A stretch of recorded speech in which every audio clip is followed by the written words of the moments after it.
Hello po mga Dabarkads, malaking pasabog, malaking blessings ang natanggap ng TVJ at ng buong legit Dabarkads sa pagpasok ng 2024.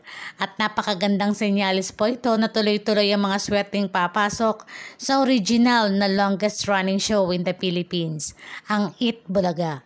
Tunay nga pong umuusok ang social media ngayon. So pakinggan po natin ang abogado ng TVJ na si Atty. Buko de la Cruz habang kinakapanayam ni MJ Marfori ng TV5. Ito ang pinakamalaking pasabog, MJ, sa taong ito. No? Pagpasok ng bagong taon, may utos ang Korte RTC Marikina na nagsasabi na ang TAPE Inc. at ang GMA ay permanently enjoined, pinipigilan ang TAPE at ang GMA na gamitin ang titulong Eat Bulaga, EB, at anumang bahagi ng show.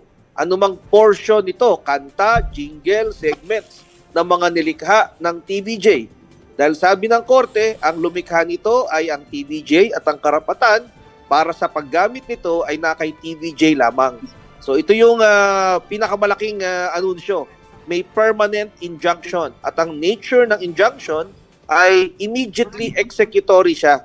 Kailangan mong sundin habang ikaw ay mag-aapila. So, kahit na umapila sila, no, ibig sabihin no, bukas iba na dapat yung pangalan ng gumagamit ng Eat Bulaga. At ang EAT, pwede na rin gamitin talaga yung Eat Bulaga. Kasi nung unang beses na nanalo ang TVJ, yun yung kinaklaro ng press at ng fans kung bakit hindi pa agad-agad magamit ang Eat Bulaga. Tama ka dyan, MJ, kasi may appeal process pa sila dun sa desisyon ng IPO.